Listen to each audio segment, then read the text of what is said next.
planning should prioritize diversity of citizens regardless of financial cost. I will tell you the definition of these words first.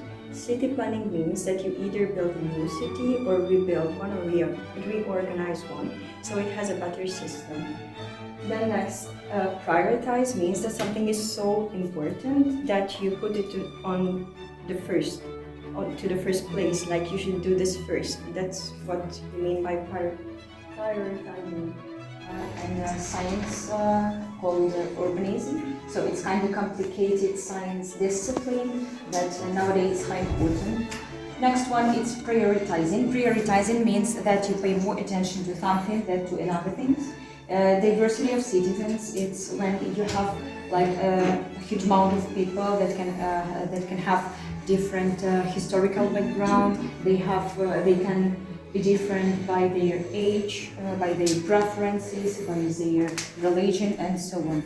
We are all like obligatory to basic human rights, which means that we all should have same opportunities.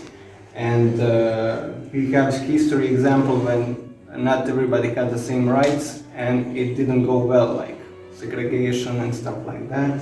So we should look up to Scandinavian countries or Switzerland. For example, Zurich has 170 nationalities inside of the city, and every third is not Switzerland citizen, but he has the same rights as someone who is from Switzerland. I want to explain that we talk about equalities, right?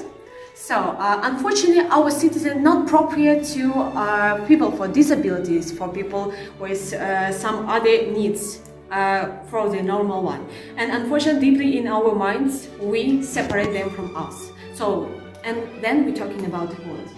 Unfortunately, you can mention that firstly, when you read this test, I think you think about the people with disabilities, right? And for example, in Ukraine, when you go to the underground metro, you can find stairs and you can find the elevator for people with a wheelchair, for example. But how far is it from the main doors? In Ukraine, it's really far. So to summarize, the proposition would like to say that we want to improve the city in every way that we can. We are thinking about education, helping people with living with disabilities, like in transporting, public transport.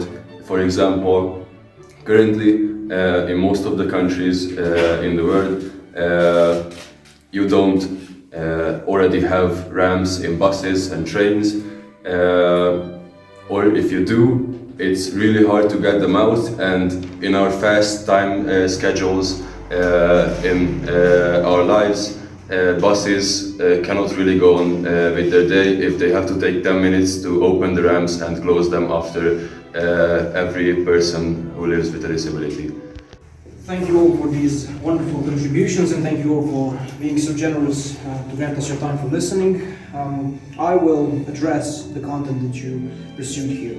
So first off, when we're talking about the fact that the city planning should prioritize diversity of citizens, regardless of their financial costs, we need to take into consideration that what you're defending is that essentially unlimited funds could be distributed to organizing a city in a way which best suits people who are of diverse origin, which is often, as Elizabeth kindly pointed out, disabled people. But the thing is, they need more dimensions of action in their life. They need medical support, technological support, digitalization could also be of help. So putting all the funds in city planning could be counterproductive if other dimensions of their life could be advanced in another manner.